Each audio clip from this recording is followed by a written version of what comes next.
Hi everybody, it's Stephanie with Homeschool on a Hill, and hello to my subscribers out there. I am sorry that I haven't put out a video for a while. I had some health issues, but everything's going good now, so I'm back at it.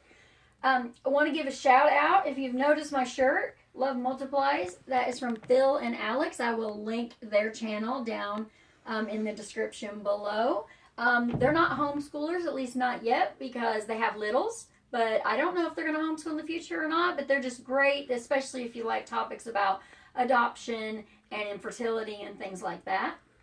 What I'm going to talk about today is my binding machine. It's a coil binding machine, and I love it. I have homeschooled for, I have to think, I'm getting old, 5 years, I think now, 5 or 6 years. And I only got this before this school year. I got this last summer. And I love it. I don't know how I made without it. It is just great.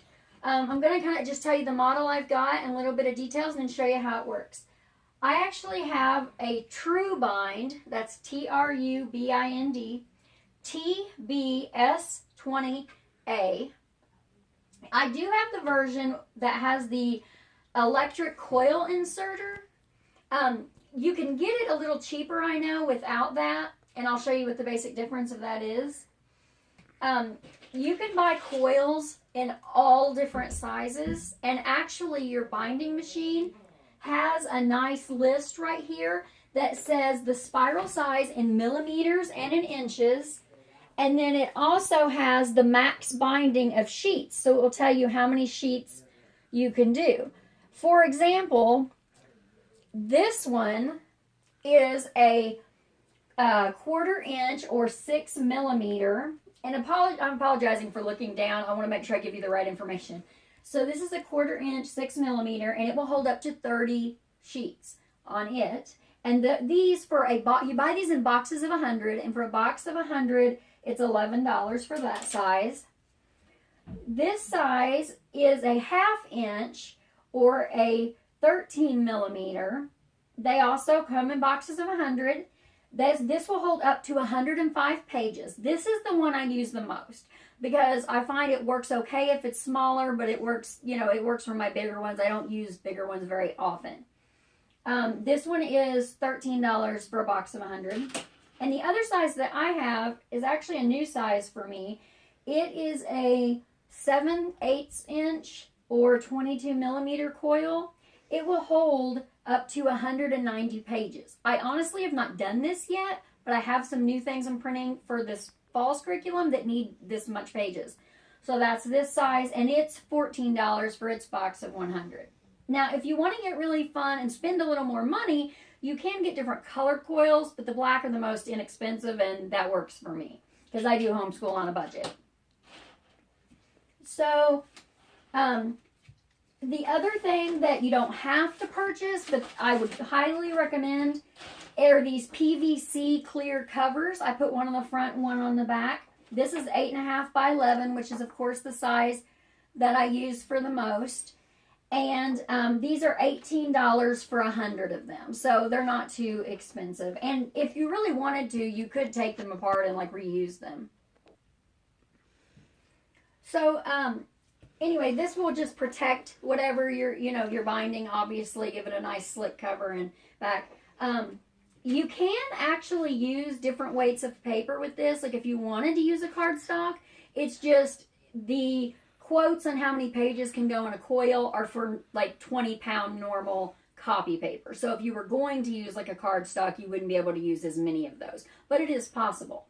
Now, something we use this for is I download a lot of curriculum, so I'll download it, print it, bind it, have it ready. I make my own homeschool planner, bind it, do that. My daughter is in theater, and when we get her scripts, they're just stacked up, and can go everywhere, so I bind that. I'm kind of binding crazy. My mom needs something for her church. I bind it. I'll bind anything anybody brings me. So I'm going to show you now how it works. We're going to bring the camera in, and I'm going to show you how easy this is. You take your papers. These are some papers that I was going to do for my mom. Now, it will do different thickness. I just kind of grab, maybe 10 sheets at a time.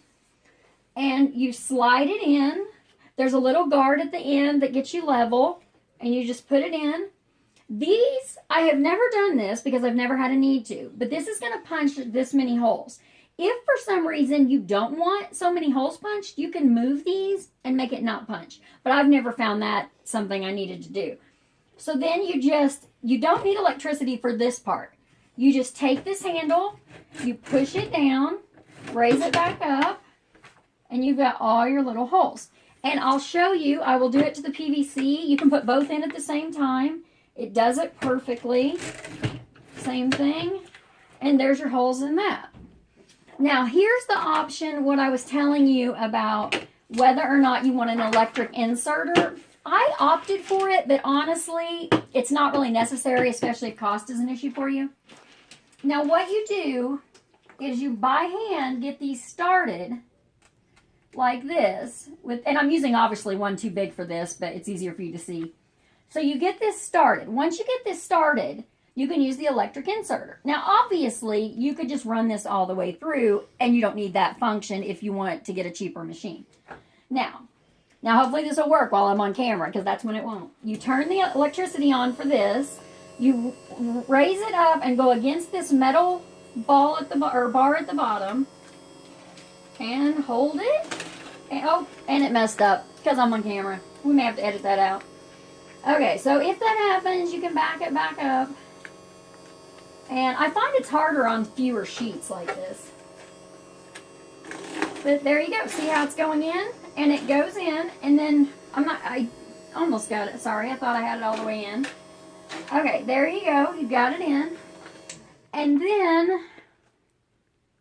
you pause that for a second? Okay, sorry about that. I wanted to say, if that's a little blurry, my camera's confused by the motion of the spiral. Sorry, the spiral. So anyway, this tool comes with your machine, and you can buy extras for not very much if you lose one or something. I wanted to say, I realized I was so helpful and gave you all the amounts on the coils and everything, and I forgot to tell you what the machine cost, I think.